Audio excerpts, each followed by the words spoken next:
Ta-da. Okay. Welcome everyone to this Christmas special, hence wearing sparkly things, some of you.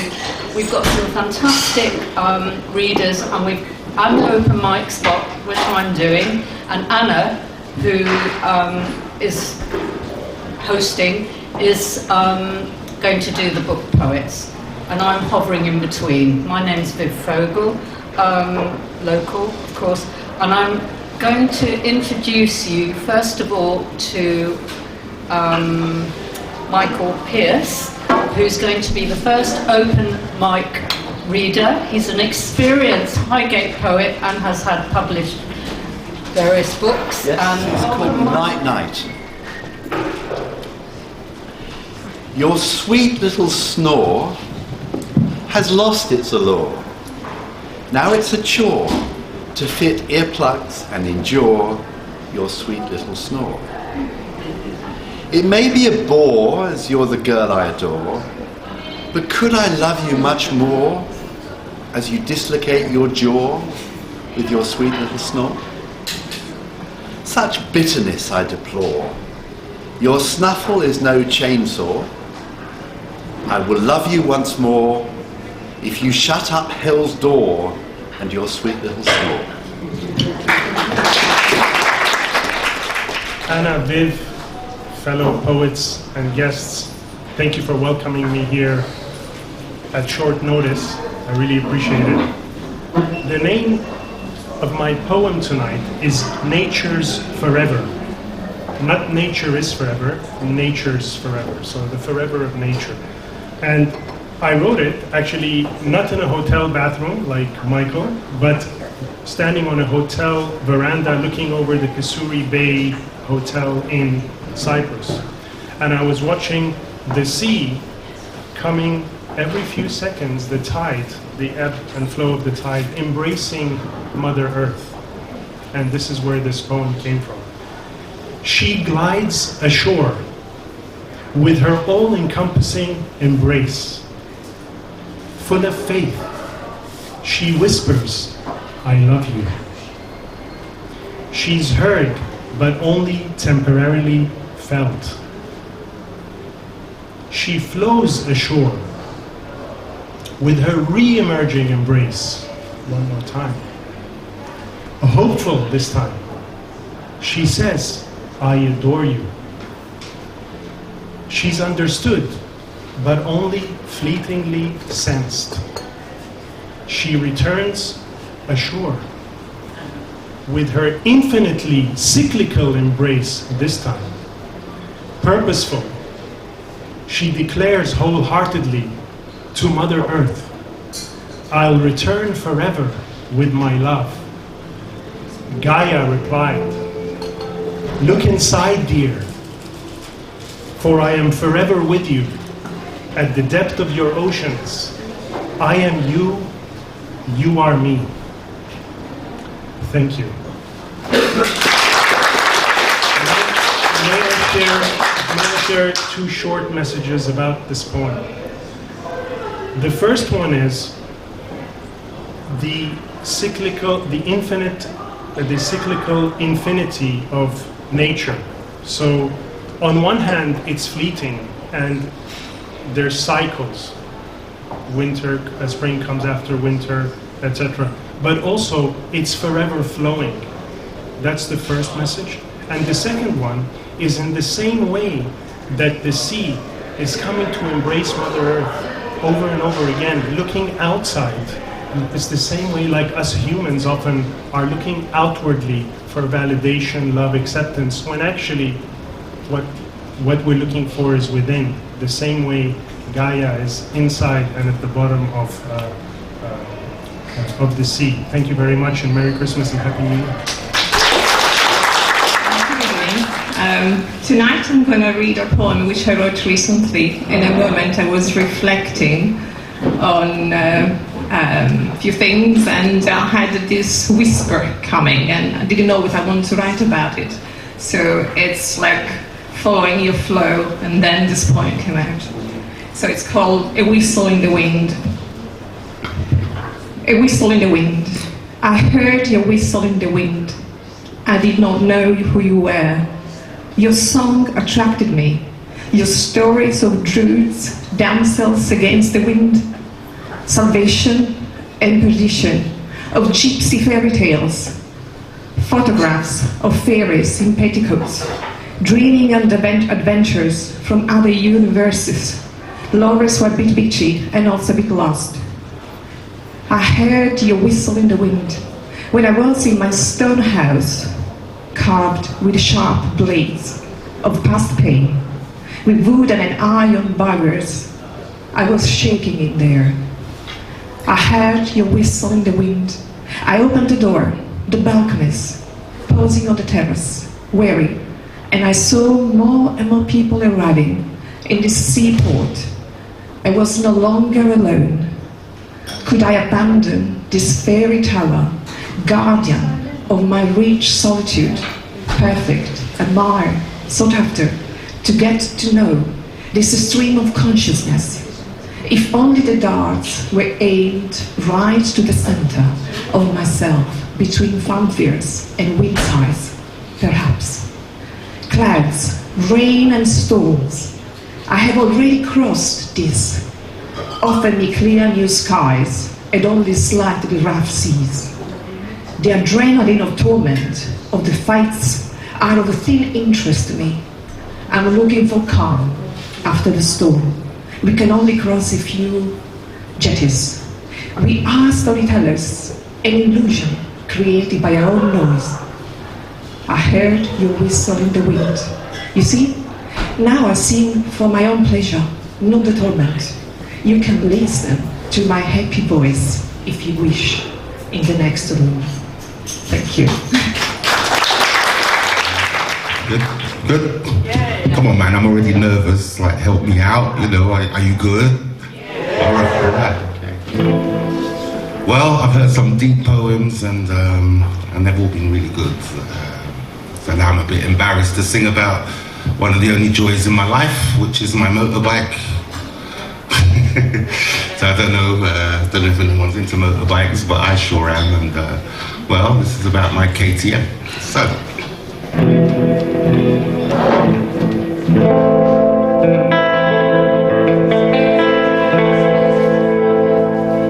Well, the sun's gonna shine again since I bought my new KTM. And riders won't leave me alone. It's like I can't get off my iPhone. I just wanna sneak outside, bring that 500 alive, like I'm running out of time. You know that it's time to ride. It's time to ride. Time to ride. Whoa, whoa. That was just me. Mama started crying cause I blew out all the cash. Could've done it on a Honda, but that was in the past. You know I try to hit a groove, try to get up on the gas.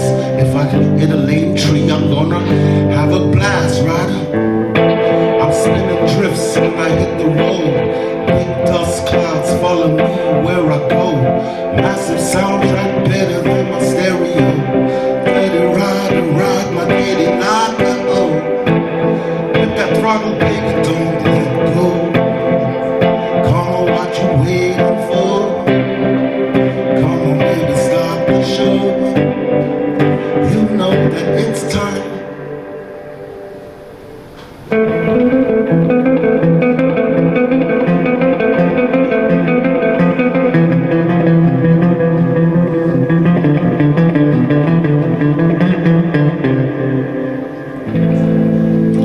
When the engine starts to stall and the clutch won't help at all, you know that it's time to fall, and you know you'll be hurting. The blood gets in your mouth, you can't even scream and shout.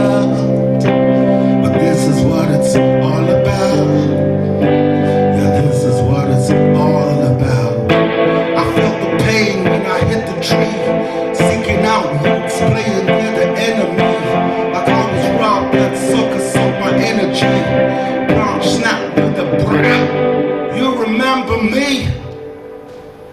Babe, I getting tired now, trying to stay wired now. Reaching through the pain, the gains, the same. Struggling through the ups and downs. Till I wear that crown. Dirt and grime just wearing down my soul. Love the rock, but Lord, I hate the road. ADM energy, coming like a synergy. Just remember me, it's time to ride. Time to ride. Time to ride. Whoa. Have a good Christmas. Whoa.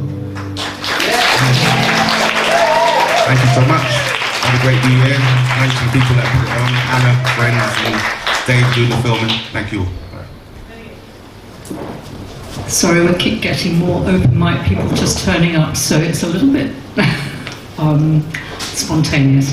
Okay, I'd like to introduce Alicia Sufit, who I've known for many, many years, a local artist, writer, poet, and I'm sure lots of other wonderful things. And her books are over there as well. Not that we ever tend to sell books here, but you know, you might be moved. So I introduce Alicia Sufit.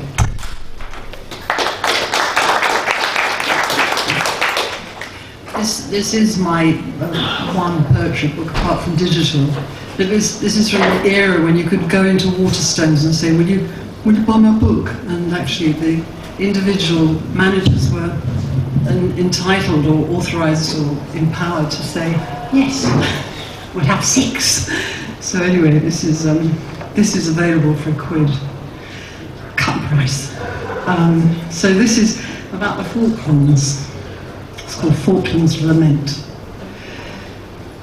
You never thought that it would come to this, your pride, your polishing, your endless drill, the mundane tasks, the cleaning, and the thrill of shining men, obeisant and safe, the clodding boots, the clattering steel, the tight security of men who dare not feel. Where you are told to go, you go, not for you the burden of reflection, the courage just to answer no. Amidst the cheering and the pride, you never thought that it would come to this. But he's the one who died. You told detail, and I'm weeping still.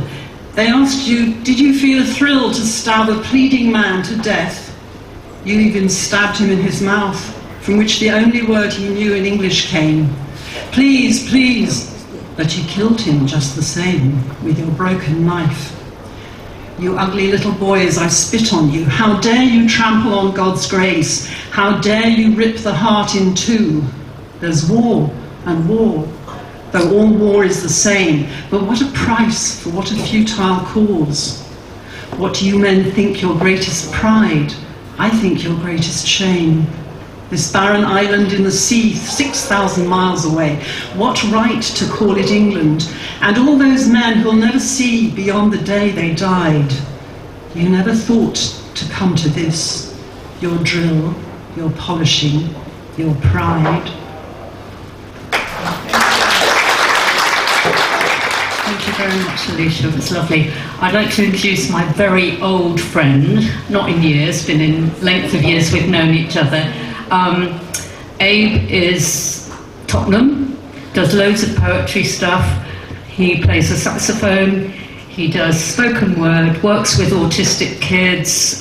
He and I have done lots of gigs together. He helped me launch my 2 books, and I love him to bits. Welcome, Abe Gibson.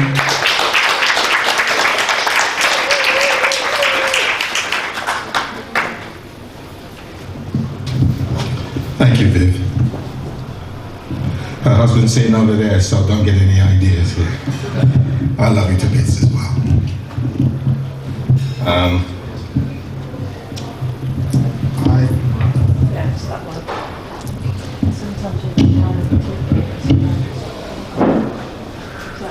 Yeah, that's fine. All right, thank you. Hi, Sharon, thank you. Candy lost her daughter in a library. Candy lost her daughter in a library. and the government wants to close our libraries down. Where do they want our children to be found? Yes, and so there is a whisper, so elusive it barely exists. Yet somehow it is captured, echoed, released into a chapter of one of these many thousand books. A detail that can release us from ordinary madness to a playground, to a vineyard, to a rhapsody. Mr. Baines, would you please stop smelling the books? You're making other service users feel uncomfortable. And yes, I know, Mr. Baines, that words are alive, but I think the idea is that they're read, not inhaled. A librarian with long locks and quiet lipstick would often hang Candy's rain-soaked jumper and socks on a radiator and bring her hot juice, along with books dripping with escapades and sunlight. Candy's daughter soon became a river of whispers and secrets, of longing and belonging. She would often hold Candy's hand and plead with her to stay. Candy said that she would, but not yet. And she should have done sooner. Tony, we've had this conversation before. No filming in the library without permission and no shish kebabs. Miss, it's not shish. Tony, no filming. I'm not filming, miss. I'm recording. Life. It's not the weeping ozone layer getting to us. It is our own selfishness. Can't you hear it? Feel it, miss. Listen. Loneliness. Unplugged. It's all around us, smothering us. And the longer you leave it, the more paranoid it gets. Do they really think the tattoos are going to save them?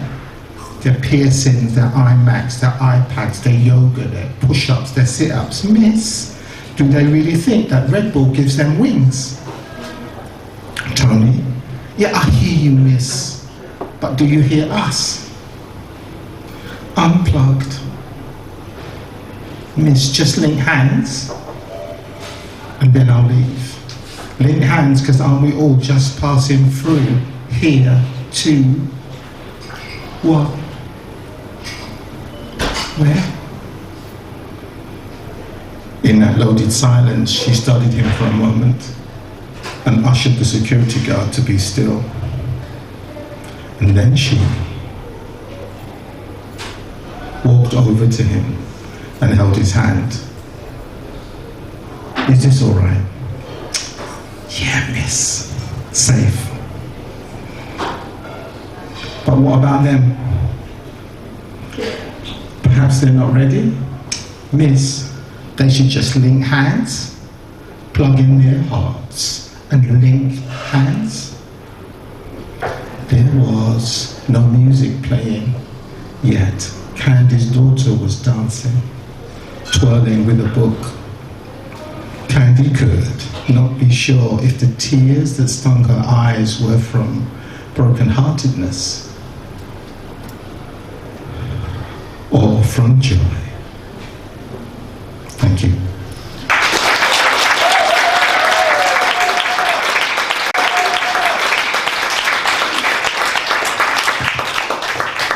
Thanks, Abe. I'd like to introduce, well, some of you might not need introducing to Alan Wolfson, because he's done many gigs locally. He's a comedian, a painter, a poet. Oh, his paintings have been on display all over, including here, but not these ones, no. He wears silly hats. Today it's not quite as silly, but he did once wear a duck on his head. He's a self-appointed pencil sharpener of pointlessness. That should be a song, shouldn't it? He ran a poetry group in Crouch End called Friggers of Speech. Welcome, Alan Wolfson.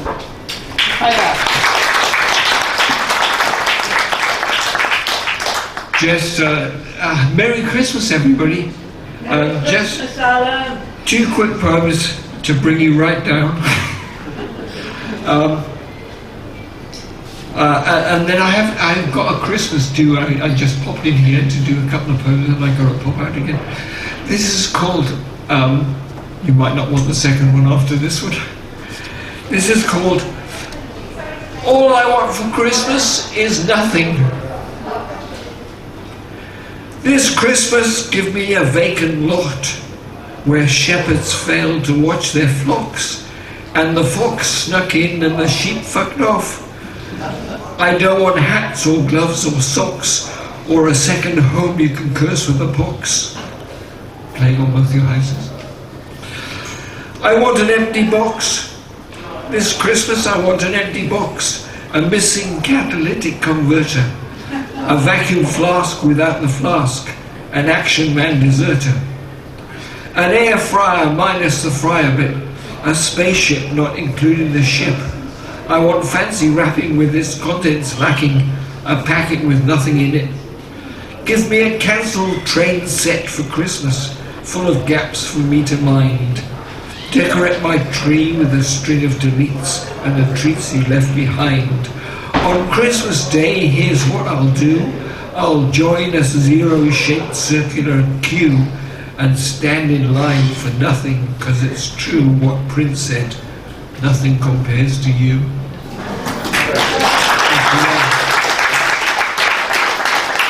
It's very quick, it's a slow one. It's very quick, and it's called Slip Sliding Away. And I just chuck this one in and then I'll go home. Instead of going shopping, I decided to go sliding in the snow and led my sled to the slope I know and split down as fast as I could, but I couldn't cope with the stopping and ended up upside down in the cold. In that tiny moment of glee, I was 9 years old, whereas in fact I'm 73 and now there's nothing for supper. Merry Christmas. Happy New Year.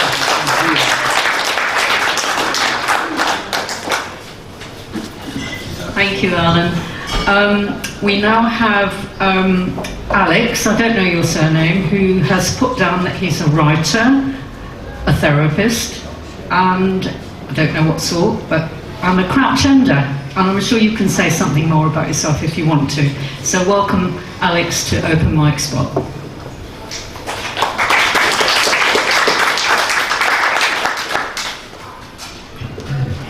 Hello, thank you. Yeah, this is a poem I wrote last year. I've only just started sharing my poetry, so it still feels like a little bit of an edge. But this one is called Fallen.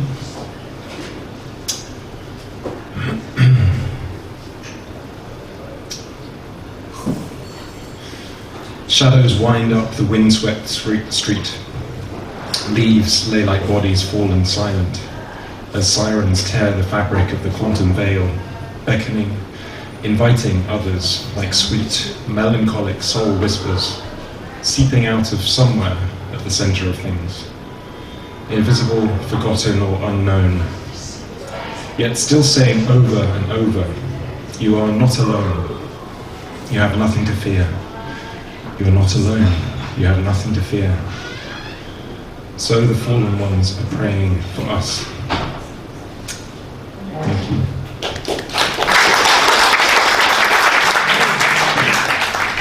Raz I don't know anything about you, but she said, could you do an open mic spot? And I'm sorry, I forgot.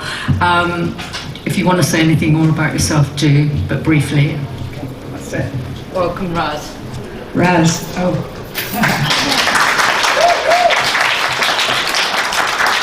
My name is actually Araxi, but I gave Raz because it was easier. I won't say anything more about myself. I'm going to do a poem called Wendy Leather in order to lower the tone.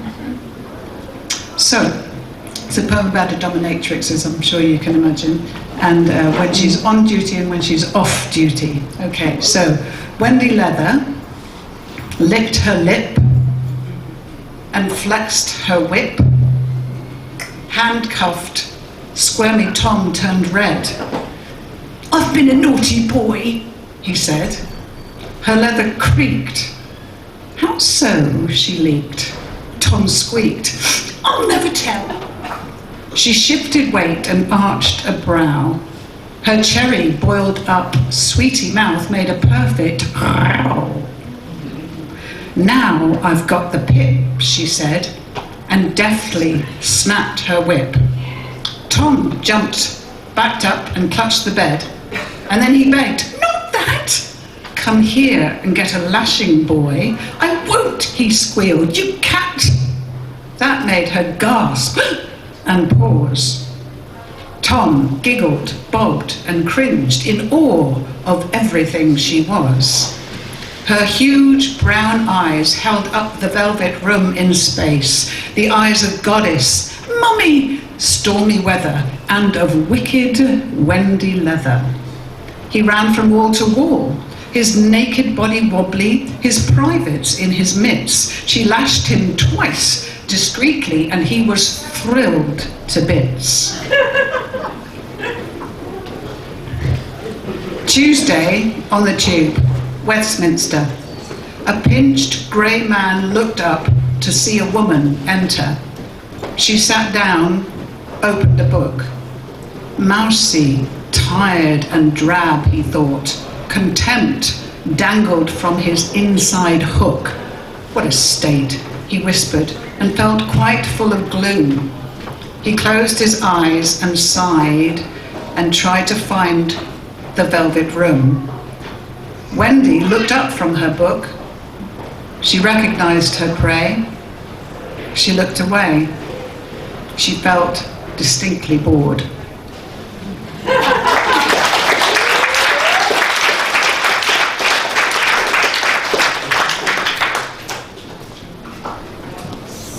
So I'd like to introduce you to Nora. Sorry, I forgot. Nora Pollock. That's right.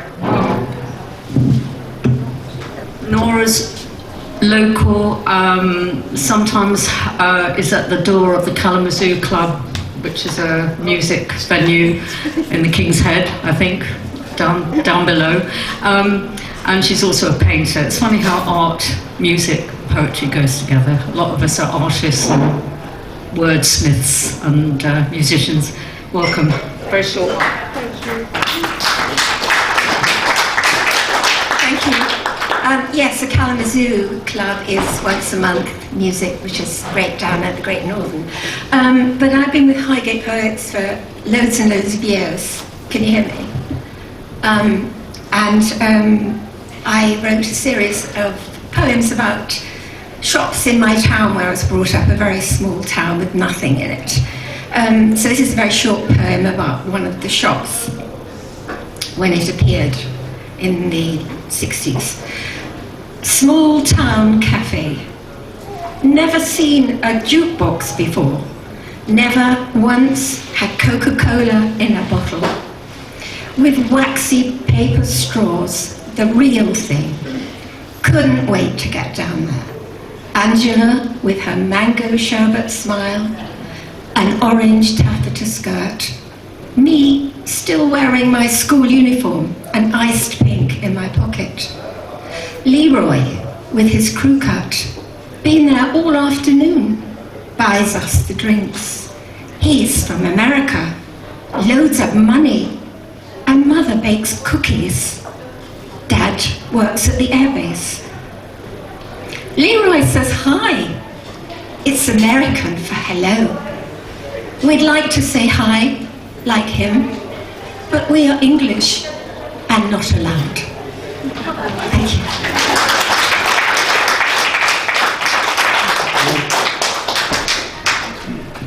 Thanks, Norma.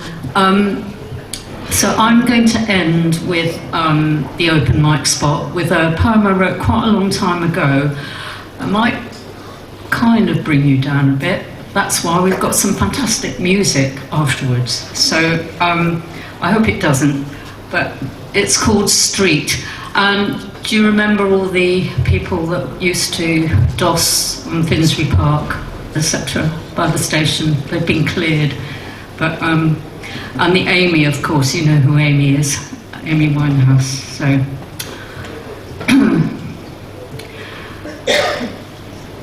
and the reason I'm reading it is because there's a lot going on around Christmas time, so about people who are homeless. So, street. They go on about us homeless, the ones on the street, but they live where we don't meet. Here by Tesco's in the Stroud Green Road, or hunched under the bridge at Finsbury Park, propping up their cardboard pleas for help, some food, a look, some change, anything, please. And you and I walk past, troubled as we disconnect, and later reflect in warm kitchens where we online our petitions, rant our thoughts and our passions, write our poems into the night so we can sleep easy and bask in the likes of Facebook approval. And yet, we walk past in the street, remembering with relief the food banks in churches, past the hoodie that lurches in arches and doorways, past newspaper bedding, the piss and graffiti on walls that scream.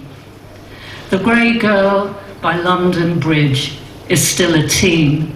She rocks and rocks herself in tears that stream her pockmarked face, track her mutilated arms, and we walk past, feeling her pain, the mutual shame, and we walk past, her rocking, and I think of stopping, of crouching down, and then what? A coin or two won't do, as she rocks and rocks. London is outpricing us, outsourcing us. Go home, we have no homes, we're dossers, tossers, losers, unlicensed squatters.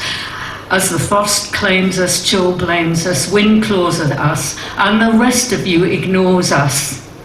Our eyes are blank and dull, but not so dull we can't miss who's eyeing us, who's dealing, freewheeling, who's reeling, who's gonna claim our sodden patch beneath the spray-painted child in tears, tears of defeat, tears of exhaustion, unquiet posters, under sickly neon, under sickly neon, ripped in protest.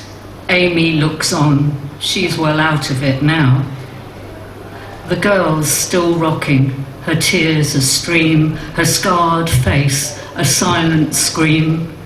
As we walk past, don't stop, as we walk past.